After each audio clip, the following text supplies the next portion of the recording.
ஆண்டவராகிய இயேசு கிறிஸ்துவின் கிருபையும் சமாதானமும் உங்கள் அனைவரோடும் கூட இன்றைக்கும் இருப்பதாகும். தலைப்பு: நான் உன்னை விட்டு விலகுவதும் இல்லை, உன்னை கைவிடுவதும் இல்லை.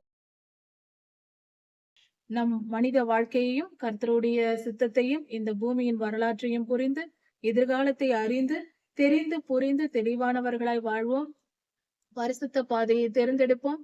உணர்வுள்ளவர்களாக கர்த்தருடைய ராஜ்யத்தை போய் சேரும் வெற்றி பெற்ற ஜனங்களாக இருப்போம்.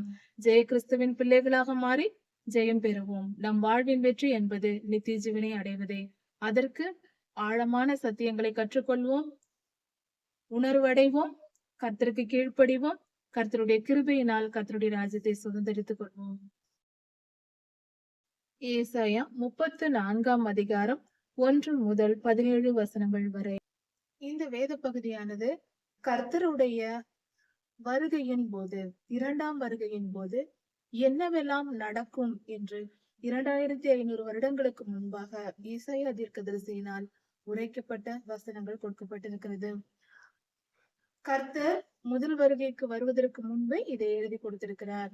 இரண்டாம் வருகையின் போது பூமியில் என்ன நடக்கும், இப்படியெல்லாம் இயற்கையில் மாற்றம் வரும், மனிதர்களுக்கு எப்படி நியாய தீர்ப்பு வரும் என்பதை பற்றி கர்த்தர் விளக்கமாக இந்த இடத்தில் கொடுத்திருக்கிறார். ஜாதிகளே கேளுங்கள் என்று கர்த்தர் சொல்லுகிறார். இந்த பூமியும், அதாவது ஜாதிகளே என்று சொல்லும் பொழுது உலகத்தில் இருக்கிற எல்லா மனிதர்களும் கேளுங்கள் என்று சொல்லுகிறார். எல்லாரும், பொதுவாக எல்லா மனித இனமும், ஒட்டுமொத்த மனித இனமும் கேளுங்கள். எல்லா இனத்தாரும் எல்லா தேசத்தாரும் கேளுங்கள். பூமியும் அதன் நிறைவும் கேட்க கடவது. அப்படி என்றால் பறவைகள், மிருகங்கள், உயிருள்ள அனைத்தும், தாவரங்கள் முதற்கொண்டு எல்லாம் கேட்க கடவுது என்று சொல்லுகிறார். கர்த்தர் எல்லாவற்றிற்கும் ஒரு செய்தி வைத்திருக்கிறார். அது என்ன? இந்த பூமியும், இந்த பூமியில் இருக்கிற எல்லா உயிரினங்களும், தாவரங்களும், நீர் வாழ்வன, பரப்பன, காட்டு மிருகம், நாட்டு மிருகம், ஆதியாகமம் 1 அதிகாரத்தில் சிருஷ்டிக்கப்பட்டவை எல்லாம் பரிசுத்தமாய் படைக்கப்பட்டது. ஆனால் அவைகள் எல்லாம் ஆதாம் ஏவாள் பாவம் செய்தது நிமித்தம் அவைகள் சாபத்திற்குள்ளானது. கர்த்தர் சொன்னார், ஆதாமையாவிடம் சொன்னார், அதாவது உன் நிமித்தம் பூமி சபிக்கப்பட்டிருக்கும் என்று. ஆதாம் ஏவாள் முதல் மனிதர்கள், நம்முடைய முற்பிதாக்கள் செய்த பாவத்தின் நிமித்தம் பூமி எங்கும் சபிக்கப்பட்டதாய் போயிற்று. அப்படிப்பட்ட சபிக்கப்பட்ட பூமியானது கடைசி காலத்தில் கர்த்தருடைய இரண்டாம் வருகையில், இப்பொழுது 6000 வருடம் முடிய போகிறது. ஆதாம் ஏவாள் தொடங்கியதிலிருந்து, அவர்கள் வாழ்நாளில் இருந்து ஆரம்பிக்கும் பொழுது 6000 வருடம் முடிய போகிறது. ஒரு 40 வருடங்கள் தான் இருக்கிறது. அப்படி இருக்க இந்த கடைசி நேரத்தில் நாம் வாழ்ந்து கொண்டிருக்கிறோம். இந்த 6 என்பது பொல்லாத ஆவிகளின் ஆளுகைக்குரிய காலம். அதனால் இந்த 6000 வருடம் முடிந்ததும் ஆண்டவருடைய வருகை, இரண்டாம் வருகை இருக்கும் என்பது பலருடைய எதிர்பார்ப்பு. இப்படி இருக்க, ஆனால் யாராலும் அதை சொல்ல முடியாது. கர்த்தருடைய வருகை எப்பொழுது வேண்டும் என்றாலும் இருக்கலாம். நம்முடைய கணக்குகளும் சரியாக இல்லை. காலத்தை அளக்கிறார், ஓரளவு திட்டமிட்டு சொல்ல முடிகிறதே தவிர மனிதர்களால், வேத ஆய்வாளர்களால் சரியாக துல்லியமாக சொல்ல முடியாது. அதன் கணக்கீடுகள் வித்தியாசப்படுகிறது. ஆனால் இந்த கடைசி காலத்தில் ஆதியில் செய்த பாவமானது பெருகி பெருகி பெருகி இப்பொழுது அநேகமாய் பெருகி இருக்கிறது. எல்லாவற்றிலும் பூமி மனிதனால் சபிக்கப்பட்டிருக்கிறது. மனிதனின் நிமித்தம் சாபத்தை பெற்றது. அது மிகவும் சீரழிந்து போயிருக்கிறது. கர்த்தருடைய சிருஷ்டிப்புகள் எல்லாம், மனிதன் மட்டுமல்ல, சிருஷ்டிப்புகள் எல்லாம் பாழாய் கொண்டிருக்கிறது. அப்படி என்றால் அதன் பொருள் என்ன? ஒரு தாவரம் கெட்டு போனால், ஒரு செடியோ மரமோ கெட்டு போனால் அக்கினியால் சுட்டெரித்து போடலாம். மிருகங்கள், மனிதர்கள் யார் இறந்தாலும், அவர்கள் இறந்தால் அவர்களை எரித்து போடுவார்கள், சரீரத்தை அழிக்கலாம், ஆனால் ஆவியை அழிக்க முடியாது. இப்பொழுது பாழாய் கிடக்கிறது என்று சொல்லும் பொழுது பூமியில் இருக்கிற அனைத்து உயிரினங்களும் தாவரங்களும் எப்படி பாழாய் இருக்கிறது என்றால் ஆவிக்குரிய ரீதியில் பாழாய் இருக்கிறது. பொல்லாத ஆவிகளின் ஆளுகை. சாத்தான் ஆதாம் ஏவாள் காலத்தில் முதலில் பூமியை ஆளத் தொடங்கினான். அவன் பழுகி பெருகி இப்பொழுது பூமி எங்கும் பழுத்து பெருத்திருக்கிறான். மனிதர்களுக்கு கொடுக்கப்பட்ட ஆசீர்வாதம் பழுகி பெருகுங்கள் என்று கர்த்தர் நமக்கு கொடுத்தது. ஆனால் மனிதர்கள் மட்டும் பெருகவில்லை, பொல்லாத ஆவிகளும் ஏகமாய் பெருகி இருக்கிறது. நம்முடைய பாவத்தின் நிமித்தம் இந்த பூமி எங்கும் நிரம்பி இருக்கிறது. கர்த்தர் இதை அழிக்க வருகிறார். அவருடைய இரண்டாம் வருகையில் பொல்லாத ஆவிகள் ஒன்று விடாமல் எல்லாவற்றையும் சுத்திகரித்து போடுவார். மனிதர்கள் முதல் எல்லா பொல்லாத ஆவிகளும் பாதிக்கப்பட்டிருக்கிறது. எல்லாம் சாபத்திற்குரியதா இருக்கிறது. அதனால் என்ன நடக்கும் என்றால், கடைசி கால நியாய தீர்ப்பும் மனிதர்கள் முதல் மிருகங்கள் வரை எல்லா உயிரினங்களுக்கும், இயற்கையில் இருக்கிற எல்லா காரியங்களுக்கும் நியாய தீர்ப்பு வரும். கர்த்தர் நியாயம் தீர்ப்பார். அப்படி என்றால் தண்டனை கொடுப்பார் என்று பொருள். இது நீதியா இருக்கிறது. இது ஒரு சுத்திகரிப்பா இருக்கிறது. நம் வீட்டில் நாம் உடுத்தி இருக்கிற உடைகளை அழுக்கானால் அதை சுத்திகரிப்பது போல கர்த்தருடைய சிருஷ்டிப்பான இந்த பூமியும் பூமியில் உள்ள உயிரினங்கள் எல்லாம், பூமியின் சிருஷ்டிப்புகள் எல்லாம், இந்த பூமியில் இருக்கிற உயிருள்ள உயிரற்ற எல்லாம் கர்த்தருடையது. அதை அவர் சுத்திகரிக்கிறார். கர்த்தர் நியாயந்திருக்கிறார். இது எப்பொழுது நடக்கும் என்றால் கர்த்தருடைய 2ஆம் வருகையில் நடக்கும். கர்த்தர் 2ஆம் வருகையில் இந்த பூமிக்கு வருவார். வரும்போது அவர் இங்கு 1000 வருடம் அரசாளுகை செய்ய போகிறார். கர்த்தர் இருக்கும் இடம் பரிசுத்தமாக தான் இருக்க வேண்டும். அவர் பரிசுத்த தெய்வம். நான் பரிசுத்தர், ஆகையால் நீங்களும் பரிசுத்தராய் இருங்கள் என்று சொல்லி இருக்கிறார். அப்படி இருக்க அவர் பரிசுத்தமானவர். அவர் தலைமையில் இந்த பூமி ஆளுகை செய்யப்பட போகிறது. கர்த்தர் பூமியை ஆளுகை செய்வார். பூமி முழுவதையும் தம்முடைய ஜனங்களால் ஆளுகை செய்து அவர் பரிசுத்த ஒரு மனித வாழ்வை உண்டு பண்ணுவார். பரிசுத்த வாழ்வின் காலம் பொற்காலமாக இந்த பூமி இருக்கும். அப்படிப்பட்ட காரியங்களை கர்த்தர் செய்யும் பொழுது அது செய்வதற்காக தான் அவர் இங்கு வருகிறார். 2ஆம் வருகையில் வருகிறார். 1000 வருடம் இந்த காட்சிகள் நடக்கும். 1000 வருடம் இப்படியாக நடக்கும். இந்த பூமி கர்த்தரால் ஆளுகை செய்யப்படும். அதன் பின்பு புதிய வானமும் புதிய பூமியும் உண்டாகும். இந்த நியாய தீர்ப்பு எப்படி என்பதை குறித்து விளக்கமாக இந்த வேத பகுதியில் சொல்லப்பட்டிருக்கிறது. பூமியையும் அதன் நிறைவுகளையும் கர்த்தர் சங்காரத்திற்கு நியமித்து கொலைக்கு ஒப்பு கொடுக்கிறார் என்று சொல்லப்பட்டிருக்கிறது. அப்படி என்றால் மிகப்பெரிய பேரழிவு உண்டாகும். ஆனால் எல்லா உயிரினமும் எல்லா மனிதர்களும் அழிக்கப்பட மாட்டார்கள். முற்றிலும் அல்ல, மிகப்பெரிய பேரழிவு பூமியில் நிகழும். கர்த்தர் சுத்திகரிப்பார். தீமை அகற்றப்படும். பரிசுத்தவான்களும் கர்த்தருடைய ஜனங்களும் பாதுகாக்கப்படுவார்கள். அதாவது கர்த்தரை அறியாத மக்களும் கூட பாதுகாக்கப்படுவார்கள். பரிசுத்தமாய் நீதியின் பின்பற்றி வாழ்கிறவர்கள் அவர்கள் ரட்சிக்கப்படுவார்கள். அதன் பின்பு அப்படிப்பட்ட நியாய தீர்ப்பு நடக்கும் பொழுது இதை சொல்வதற்கும் மிகவும் ஆச்சரியமா இருக்கிறது. இப்படியெல்லாம் நடக்கக்கூடுமா என்று. அந்த அளவுக்கு மலைகளே கர்த்தருடைய நியாய தீர்ப்பினால், இறந்தவர்களின் இரத்தத்தினால் மலைகளே கரைந்து போகுமாம். அந்த அளவுக்கு இருக்குமாம். இறந்தவர்களை அடக்கம் பண்ண கூட முடியாமல் அவர்களுடைய சரீரங்கள் நாற்றம் எடுக்கும் என்றெல்லாம் சொல்லப்பட்டிருக்கிறது. இது மிகப்பெரிய கொடுமையான நிலை. ஏன் இப்படி கர்த்தர் நியாயம் தீர்க்கிறார் என்றால், இந்த பூமியில் கர்த்தரால் சகிக்க முடியாத அளவுக்கு பாவங்கள் இப்பொழுதே இருக்கிறது. இனி இன்னும் பெருக போகிறது. அதனால்தான் கொரோனா போன்ற தீமையான காரியங்கள் இந்த பூமிக்கு வருகிறது. தீமையை நாம் தான் வரவழைத்துக் கொள்கிறோம். கொள்ளை நோய்களையும் பட்டயத்தையும் பஞ்சத்தையும் வரவழைப்பது நாம் தான். நாம் செய்கிற பாவங்கள், பாவ சுபாவங்களை நிமித்தமே இப்படி நடக்கிறது. நாம் கொஞ்சம் நெஞ்சம் அல்ல, நாம் அறிந்தது கொஞ்சமா இருக்கலாம். ஆனால் உலகம் இன்று மிகவும் மோசமான நிலையில், மிக மிக சோதம் குமாராவை போல மிகப்பெரிய பாவங்கள் பெருகி கிடக்கிறது. அதனால் கர்த்தர் இப்படிப்பட்ட நியாய தீர்ப்பை கொடுக்க வருவேன் என்று சொல்லுகிறார். அவர் படைத்த பூமி, அதை பரிசுத்தமாய் பார்க்க அவர் விரும்புவார். நாம் அழகான ஒரு வீடை கட்டி அந்த வீட்டில் நாம் குடியிருக்க வருகிறோம் என்றால் அந்த வீடு சுத்தமானதாக, அழகாக அலங்கரிக்கப்பட்டதாக, ஒழுங்காக பொருட்கள் வைக்கப்பட்டதாக இருக்க வேண்டும் என்று நாம் விரும்புவோம் அல்லவா? அது போலதான் அது வீடு சுத்தம் இல்லாமல் குப்பையாக கலைந்து கிடந்தால், எதுவும் ஒழுங்காக இல்லாமல் இருந்தால் நமக்கு பிடிக்காது அல்லவா? நம்மால் விரும்ப மாட்டோம். இது என்ன வீடு இப்படி இருக்கிறது என்று நம்மால் சகிக்க முடியாது. அது போலதான் கர்த்தரும் தம்முடைய சிருஷ்டிப்பான இந்த பூமி பரிசுத்தமா இருக்க வேண்டும் என்று சுத்திகரிக்கிறார். தேவையற்றவைகளை அகற்றி நாம் குப்பையை எரிப்பது போல கர்த்தரும் எரிக்கிறார், அழித்து போடுகிறார். பரிசுத்தமானதை அவர் வைத்துக் கொள்கிறார். அது அவருடைய வல்லமை. அவர் பெரியவர், அவர் அப்படித்தான் செய்வார். அதை நாம் புரிந்து கொண்டு கர்த்தருக்கு பயந்து பரிசுத்தமாய் வாழ வேண்டும். கர்த்தரால் காப்பாற்றப்படுகிறவர்களாய் நாம் மாற வேண்டுமே தவிர, அந்த பயம், கர்த்தருக்கு பயப்படுகிற பயம் தேவை. நாம் துணிந்து பாவம் செய்யக்கூடாது. வானத்தின் சர்வ சேனையும் கரைந்து வானம் சுருட்டப்பட்ட புஸ்தகம் போல மாறும் என்று சொல்லப்பட்டிருக்கிறது. அதாவது அந்த காலத்தில் துணியின் மேல் தான் எழுதுவார்கள். அந்த துணியை இரண்டு இரண்டு பக்கமும் மேல்புறமும் அடிப்புறமுமாக புஸ்தக சுருள் என்று சுருட்டி வைப்பார்கள்.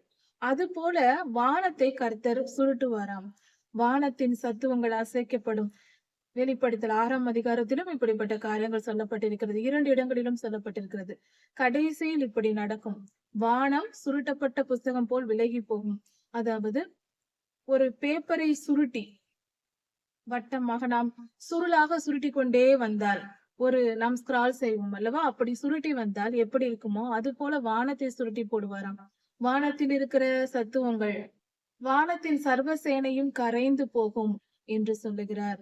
அப்படி என்றால் அங்க வானமண்டலத்தில் இருக்கிற விண்கற்கள், கோள்கள், சிறிய கோள்கள், பெரிய கோள்கள் மற்றும் நட்சத்திரங்கள் போன்றவை எல்லாம் எல்லாம் விழுந்து போகும் என்று கர்த்தர் சொல்லுகிறார். அப்படி என்றால் வான மண்டலத்திலும் பெரிய மாற்றம் உண்டாகும், இந்த பூமியிலும் பெரிய மாற்றம் உண்டாகும் கர்த்தர் வரும்பொழுது என்று சொல்லப்பட்டிருக்கிறது. கர்த்தருடைய பட்டயம் வானத்தின் மேல் வெறி கொண்டது என்று சொல்லப்பட்டிருக்கிறது. இந்த உலகத்தில் இத்தனை காலமாக மனிதர்களும் மனித இனமும் இந்த பூமியும் செய்கிற பாவமும் பாவத்திற்கு இடம் கொடுப்பதையும் நம்மால் பார்த்து நமக்கு விரோதமாய் செயல்படுகிறவர்களை பார்த்தே நம்மால் சகிக்க முடியவில்லை. 6000 வருடங்களாக நடக்கிற அக்கிரமங்களை பார்த்து கொண்டே இருக்கிறார் நம் ஆண்டவர். அவருக்கு எவ்வளவு கோபம் வரும்? அவருடைய கோபம் எப்படிப்பட்டது? நாம் சாதாரண மனிதர்கள், நமக்கே அவ்வளவு கொஞ்சம் பரிசுத்தமாய் வாழ்ந்தாலே அக்கிரமக்காரர்களை பார்த்தால் நமக்கு கோபமாய் வருகிறது. இப்படி செய்கிறார்களே, இவ்வளவு அக்கிரமம் செய்கிறார்களே என்று நாம் பேசுவோம். ஆனால் சர்வத்தையும், கோடான கோடி ஜனங்களின் பாவத்தையும் பார்த்து கொண்டு ஆயிரக்கணக்கான வருடங்களாக பார்த்து கொண்டிருப்பவருக்கு எப்படி கோபம் வரும்? எந்த அளவுக்கு அந்த கோபம் இருக்கும்? கர்த்தருடைய பட்டயம் வெறி கொண்டு வானத்தில் உள்ள சர்வ சேனையையும் அழித்து போடும் என்று சொல்லப்பட்டிருக்கிறது. இது ஆவிக்குரிய யுத்தம். வானத்தில் இருக்கிற பொல்லாத ஆவிகள் வானத்தில் இருந்துதான் பூமியை ஆண்டு கொண்டிருக்கிறது. வானத்தில் இருக்கிற ஆவிகள் உண்டு, பூமியின் அடியில் இருக்கிற ஆவிகள் உண்டு, பூமியின் மேல் இருக்கிற ஆவிகள் உண்டு. இப்படி பொல்லாத ஆவிகள் 3 நிலைகளிலும் இருந்துதான் பூமியை ஆளுகை செய்து கொண்டிருக்கிறது, நம்மை துன்புறுத்தி கொண்டிருக்கிறது. இவைகளையெல்லாம் அழிக்க கர்த்தருடைய பட்டயம் செயல்படும். போஸ்ராவிலே கர்த்தருக்கு ஒரு யாகமும், ஏதோம் தேசத்திலே மகா சங்காரமும் உண்டு. இது தேசம் இடம் என்று பெயரை குறிப்பிட்டிருந்தாலும் இதன் பொருள் வேறு. பொல்லாத ஆவிகளை அழிப்பார் கர்த்தர். பொல்லாத மனிதர்களும் அழிக்கப்பட்டு போவார்கள். அதாவது மனம் திரும்பவே மாட்டார்கள் என்ற நிலையில் மிகவும் துன்மார்க்கமாய் வாழ்கிற ஜனங்கள். கர்த்தர் நீதியாய் நியாயம் செய்ய தம்முடைய பட்டயத்தை அனுப்புவார். அந்த பட்டயம் இறங்கும், எல்லாவற்றையும் நியாயம் தீர்க்க, பொல்லாத மனிதர்களையும் பொல்லாத ஆவிகளையும். கர்த்தர் கொடுக்கிற அந்த கட்டளையினால் அந்த பட்டயம் என்ன செய்யுமாம்? இரத்தத்தினால் திருப்தி ஆகுமாம். அப்படி என்றால் அநேகம் பேர் கொல்லப்படுவார்கள், அநேகம் உயிர்கள் கொல்லப்படும், பொல்லாத ஆவிகள் அழிக்கப்படும், மிகப்பெரிய சங்காரம் உண்டாகும். இதுவரை பூமியில் நடைபெறாத, இதுவரையும் எந்த காலத்திலும் நடக்காத காரியங்கள் நடக்கும். ஆட்டுக்குட்டிகள், ஆட்டுக்கடாக்கள், காளை மாடுகள், காளை கன்றுக்குட்டிகள், இவைகள் எல்லாம் அழிக்கப்பட்டு போகுமாம். இது உவமையாக சொல்லப்பட்டிருக்கிறது. பொல்லாத மனிதர்களை குறிப்பிட்டு சொல்லப்பட்டிருக்கிறது. கர்த்தருக்கு விரோதமாய் செயல்படுகிற பொல்லாத ஆவிகளையும் அந்த ஆவிகளால் ஏவப்பட்டு செயல்படுகிற மனிதர்களையும் குறிக்கிறது. இப்படிப்பட்ட காலம் வருகிறது. ஒட்டு மொத்தமாய் சொல்ல வேண்டும் என்றால் பொதுவாக துன்மார்க்கர் அழிக்கப்பட்டு போவார்கள். இரத்தம் சிந்தி மொத்தமாக மிக பெரிய கூட்டமாக அழிக்கப்படுவார்கள். பூமியின் மண் முழுவதும் இப்படிப்பட்ட அழிவுகளினால், அழிந்தவர்களின் உடலினால் நிரம்பி இருக்குமாம். மிகப்பெரிய பேரழிவு, கற்பனைக்கும் எட்டாத அளவுக்கு. அதாவது நோவாயாவின் காலத்தில் இந்த பூமியில் பேரழிவு ஏற்பட்டது. 8 பேர் தவிர மற்றவர்கள் எல்லாரும் அழிக்கப்பட்டார்கள். அது போல ஒரு குறிப்பிட்ட ஜனங்கள் மட்டும்தான் மீறி இருப்பார்கள். மற்றவர்கள் எல்லாம் இந்த பூமியில் அழிக்கப்பட்டு போவார்கள். அநேகம் பேர் அழிக்கப்படுவார்கள். 1000 இருக்கலாம், லட்சமாய் இருக்கலாம், கோடி கோடியாக கூட இருக்கலாம். ஏனென்றால் துன்மார்க்கர் அந்த காலத்தில் மிகவும் பெருகி இருப்பார்கள். 90% மனிதர்கள் அழிக்கப்படுவதற்கு கூட வாய்ப்பு உண்டு. 10% மீது மிச்சம் இருக்கலாம், அல்லது 50% மிச்சம் இருக்கலாம். சொல்ல முடியாது எதையும் நம்மால். அது கர்த்தர் பழி வாங்கும் நாள். சியோனின் நிமித்தம் கர்த்தர் பழி வாங்குவார். கர்த்தர் தம்முடைய ஜனங்களுக்கு விரோதமாய் செயல்பட்டவர்களை அழிக்கும் காலம், பழிவாங்கும் காலம். கர்த்தருடைய பிள்ளைகள் ஆதியாகம காலத்திலிருந்து, ஆபேல் ஐயாவின் காலத்திலிருந்து இன்று வரைக்கும் அநேகம் தேசங்களில் துன்மார்க்கரால் கொல்லப்பட்டு வருகிறார்கள். இரத்த சாட்சிகளாய் ஆயிரம் பேர் கொல்லப்பட்டு வந்திருக்கிறார்கள். இதுவரைக்கும் லட்சக்கணக்கான பேர் மரித்திருக்கிறார்கள். இன்றும் கூட ஒவ்வொரு நாளும் ஒவ்வொரு தேசங்களில் இரத்த சாட்சிகள் மரித்து கொண்டிருக்கிறார்கள். அப்படிப்பட்ட மரணம் நேரிடுவதற்கு அவர்கள் எந்த தீங்கும் செய்யாதவர்கள், கர்த்தரை தொழுது கொண்டார்கள் என்ற ஒரே காரணத்தை நிமித்தம் இப்படியாக அழிக்கப்படுகிறார்கள். அவர்களுடைய இப்படிப்பட்ட அழிவுக்கு கர்த்தர் பழிவாங்க வேண்டாமா? நீதிமானை கொன்ற பாவத்திற்கு பழிவாங்க வேண்டாமா? அவர் நீதியுள்ள தேவன் அல்லவா? அதனால் அவர் கடைசியில் வரும் பொழுது இந்த துன்மார்க்கரை எல்லாம் அழித்து போடுவார். அவர்களிடத்தில் நீதிமான்களின் இரத்தத்திற்காக பழி வாங்குவார். வெளிப்படுத்த புஸ்தகத்தில் சொல்லப்பட்டிருக்கிறது, 5ஆம் முத்திரை உடைக்கப்படும் பொழுது இரத்த சாட்சிகள் பரலோகத்தில் அவர்களுடைய ஆவிகள் அங்கு இருந்து அவர்கள் எல்லாரும் கேட்கிறார்கள், எங்களுடைய இரத்தத்திற்காக எதுவரைக்கும் ஆண்டவரே நீர் பழி வாங்காமல் இருப்பீர் என்று. கர்த்தருடைய 2ஆம் வருகையில் அவர் பழி வாங்குவார். இதில் வேதம் உறுதிப்படுத்துகிறது. அப்பொழுது இந்த பூமியின் மண் துன்மார்க்கருடைய அவர்கள் வாழ்ந்த இடங்கள், அவர்கள் வாழ்ந்து கொண்டிருந்த மண் பிசினாகவும் கந்தகமாகவும் மாறி எரிந்து போகுமாம். அப்படி என்றால் அணுகுண்டுகள் போடப்பட்டு அந்த இடம் அழிக்கப்படலாம். ஆறுகள் பிசினாகவும் மண் கந்தகமாகவும் மாறும் என்றால் அணுகுண்டுகள் போடப்பட்டு, ஏனென்றால் கெமிக்கல் ரியாக்ஷனின் படி பார்க்கும்போது அணுகுண்டுகளில் சல்பர் பயன்படுத்துகிறார்கள். அப்படி மண் எரிய வேண்டும் என்றால் அந்த இடத்தில் கந்தகம் விழுந்தால்தான் அது எரிவதற்கு வாய்ப்புண்டு. அப்படி இருக்க இப்படியாக நடக்கும். அதாவது அணுகுண்டுகள் போடப்பட்டு அழிக்கப்படும் என்று தெரிகிறது. அப்படியாக தான் தோன்றுகிறது. இப்படிப்பட்ட மிகப்பெரிய அழிவு வரும். இரவும் பகலும் அவியாது. இது பாதாளத்தை குறிக்கிறது. அதாவது பாதாளம் பூமியின் அடியில் இருக்கிறது, நரகம் இருக்கிறது, பூமியின் உள்பகுதியில் அக்னி இருக்கிறது என்று விஞ்ஞானிகள் சொல்லுகிறார்கள். வேதாகமத்தின்படி பார்க்கும் பொழுது அதற்குள் தான் பாதாளம் இருக்கும் என்று சொல்லப்படுகிறது. பூமியின் உட்பகுதியில் அக்னி எரிந்து கொண்டிருக்கிறது, அங்கு கந்தகமும் அக்னியும் இருக்கிறது என்று விஞ்ஞானமும் உறுதிப்படுத்துகிறது. அதை தான் இங்கு சொல்லப்பட்டிருக்கலாம். பூமியின் அடியில் இருக்கிற அக்னியானது மேலே எழும்பி வரலாம். அதாவது நிலநடுக்கம் வந்து அதன் மூலம் கீழே இருக்கிற எரிமலை வெடிப்பதினால் லாவா மேலே வருவது போல, அதே போல மிக பெரிய அளவு நடக்கலாம். அப்படி நடப்பதினால் பூமி முழுவதும் மேல்பரப்பு எரிந்து கொண்டிருக்கும். இங்கு குறிக்கப்பட்டிருக்கிற அந்த அடையாளங்கள் எல்லாம் அங்கு தோன்றும். இந்த வேத பகுதியில் சொல்லப்பட்டிருக்கிற அடையாளங்கள் கந்தகம் இருக்கும், எரிந்து கொண்டே இருக்கும், புகைந்து கொண்டே இருக்கும் என்று சொல்லப்பட்டிருக்கிறது. தலைமுறையாக சதா காலமும் அதை ஒருவரும் கடந்து போவதில்லை. அங்கு மனிதர்கள் இனி வாழ மாட்டார்கள் என்று சொல்லப்பட்டிருக்கிறது. இப்படிப்பட்ட ஒரு பேரழிவு ஒரு பகுதி, பூமியினுடைய ஒரு பகுதியில் நடக்க போகிறது. அங்கு ஒருவரும் மனிதர்கள் வாழ மாட்டார்கள். அங்கு முள்ளம்பன்றிகளும் நாரை, ஆந்தை, காக்கை இவைகளும் தான் அங்கு இருக்கும். அவைகள் தான் அங்கு தங்கி இருக்கும். இப்படிப்பட்ட ஒரு நிலப்பகுதி பாதிக்கப்பட போகிறது, மிகப்பெரிய அழிவை சந்திக்க போகிறது. துன்மார்க்கர் வாழ்ந்த இடம் என்று சொல்லப்பட்டிருக்கிறது. அங்கு வெட்ட வெளியாகவும் வெறுமையாகவும் இருக்கும்படி கர்த்தரே அந்த இடத்தை அழித்து போடுவார். அந்த தேசத்தை ஆளுகை செய்ய, அந்த இடத்தை ஆளுகை செய்ய மனிதர்கள் யாரையாவது அழைத்தால் ஒருவரும் வரமாட்டார்களாம். அந்த இடத்திற்கு நாங்கள் வரமாட்டோம் என்று சொல்வார்களாம். அந்த இடத்தின் பிரபுக்கள் எல்லாம் அழிந்து போவார்கள், ஒருவரும் இருக்க மாட்டார்கள். அந்த இடத்தில் இருந்த அரண்மனைகளில் முள் செடிகளும் காஞ்சோரி செடிகளும் முளைத்திருக்குமாம். அங்கு வலு சர்ப்பத்தின் மாளிகை என்று சொல்லப்படும்படியாக அந்த இடம் அந்த அளவுக்கு மோசமானதாக மாறுமாம். காட்டு மிருகங்கள், ஓரிகள், காட்டாடுகள் இவைகள் எல்லாம் அங்கு தங்குமா. அவைகள் தான் அந்த இடத்தில் இருக்கும். சாக்குருவி, வல்லூரு, கூலிகள் இவைகள் எல்லாம், இப்படிப்பட்ட பறவைகள் எல்லாம் அங்கு தங்கி அங்கேயே ஜோடி ஜோடியாக வாழ்ந்து கொண்டிருக்குமா. கர்த்தருடைய புஸ்தகத்தில் தேடி வாசியுங்கள் என்று சொல்லப்பட்டிருக்கிறது. இதன் ஜோடி இருக்கிறது என்று. இந்த இடத்தில் மிகப்பெரிய ஒரு ரகசியம் ஒன்று இந்த வசனத்தில் சொல்லப்பட்டிருக்கிறது. 34ஆம் அதிகாரம் 16ஆம் வசனத்தில், அதாவது ஜோடி தேடி வாசியுங்கள் வேத புஸ்தகத்தில் என்று இப்படியெல்லாம் சொல்லப்பட்டு விட்டு, இப்படிப்பட்ட ஒரு பேரழிவு நடக்கும் என்று ஏசாயா புஸ்தகத்தில் சொல்லப்பட்டிருக்கிறது. இதற்கு ஜோடி இருக்கிறது, தேடி வாசித்து பாருங்கள் என்று சொல்லப்பட்டிருக்கிறது. இதை அப்படியே நாம் வெளிப்படுத்தல் 6ஆம் அதிகாரத்திற்கு போய் பார்த்தால் தெளிவாக தெரியும். இங்கு கொடுக்கப்பட்டிருக்கிற இயற்கையின் அழிவுகள், மனிதர்களின் அழிவுகள், பட்டணங்கள் அழிக்கப்படுவது, பூமியின் மண் கெடுவது போன்ற இத்தனை காரியங்களும் வெளிப்படுத்தல் புஸ்தகத்தில் முத்திரைகள் உடைக்கப்படும் பொழுது நடக்கிறது.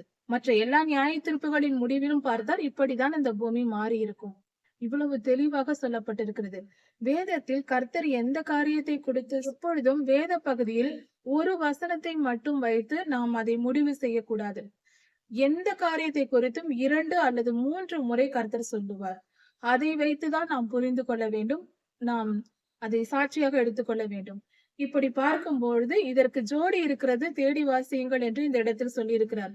அதாவது வேத வசனங்கள் எல்லாவற்றிற்கும் ஜோடி இருக்கிறது, தேடி பார்த்து கொள்ளுங்கள். ஜோடி இருக்கிறது என்று பெரியோர்கள் சொல்வார்கள், அதை நம்ப வேண்டாம். இந்த வசனம் நிரூபிக்கிறது. அதைதான் எந்த காரியத்தை குறித்து நாம் தியானித்தாலும் அல்லது யாராவது நமக்கு பிரசங்கித்தாலும் அதற்கேற்ற ஜோடி வசனம் எங்கே என்று பார்த்து நாம் தெரிந்து கொள்ள வேண்டும். அப்பொழுதுதான் அது ஊர்ஜிதமாகும். ஒரு வசனத்தையோ ஒரு வார்த்தையோ வைத்துக்கொண்டு நாம் எதையும் முடிவு செய்யக்கூடாது. அது தவறான புரிதலாய் போகும். அதாவது வேத வசனங்கள் என்பது ஆற்று நீரை போல. அந்த ஆற்று நீர் ஓடும் பொழுது, ஆற்று நீராக இருக்கலாம், கால்வாயில் நீர் ஓடலாம், எந்த இடத்தில் நீர் வாய்க்கால்கள் ஓடினாலும் 2 கரைகள் உண்டு. 2 பக்கமும் கரைகள் உண்டு. 2 கரைகளின் மத்தியில் தான் ஆறுகள் ஓட முடியும். அதுபோல வேத வசனம், அதாவது பரிசுத்த ஆவியானவர் நமக்கு சொல்லும் கருத்துகள் 2 வசனங்களை கரைகளாக 2 வசனங்கள் இருக்கும். 2 கரைகளாக இந்த பக்கமும் இருக்கும், அந்த பக்கமும் இருக்கும். உதாரணத்திற்கு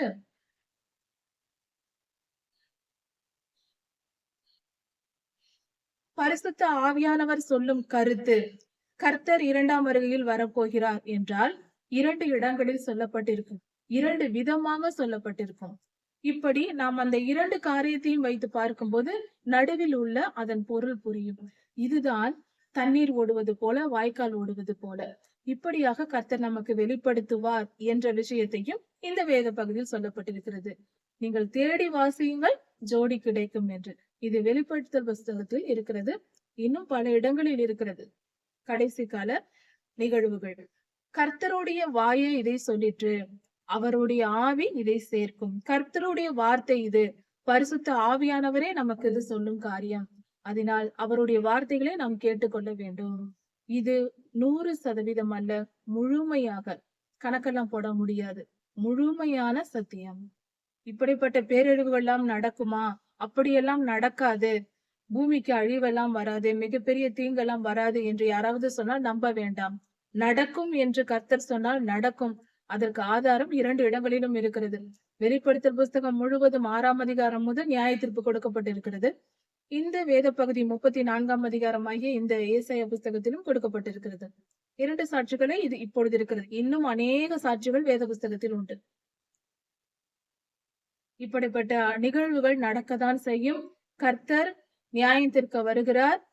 அவர் அழிக்க வருகிறார். முதல் வருகையில் வந்தது போல குழந்தையாய் பிறந்து வரப்போவதில்லை. இதற்கு அடையாளமாக தான் ஆண்டவர்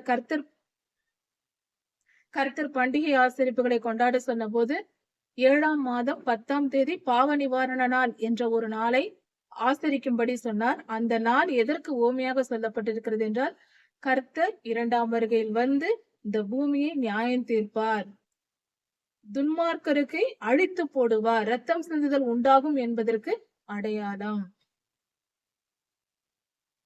ஆண்டவராகிய இயேசு கிறிஸ்துவின் இரத்தத்தை பொல்லாத சாத்தான் மனிதர்களை பயன்படுத்தி அவரை ரத்தம் சிந்த வைத்தான். அதற்கு பழி வாங்க ஆண்டவர் வருவார்.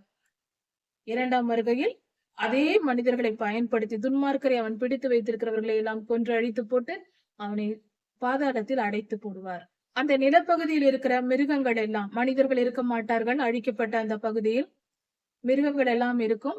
அவைகளுக்கு அதிகாரம் கொடுத்து அங்கு வாழும்படி செய்தவது கர்த்தரே. இங்கு கொடுக்கப்பட்டிருக்கிற இந்த மிருகங்கள் எல்லாம் ஆந்தை, பாம்பு, முட்செடிகள் போன்ற எல்லாம் அழிவுக்குரியது, தீமையானது. இப்படிப்பட்ட மிருகங்களும் பறவைகளும் தான் அங்கு வாழும் என்று கர்த்தர் சொல்லியிருக்கிறார். இதற்கு இன்னொரு பொருளும் உண்டு.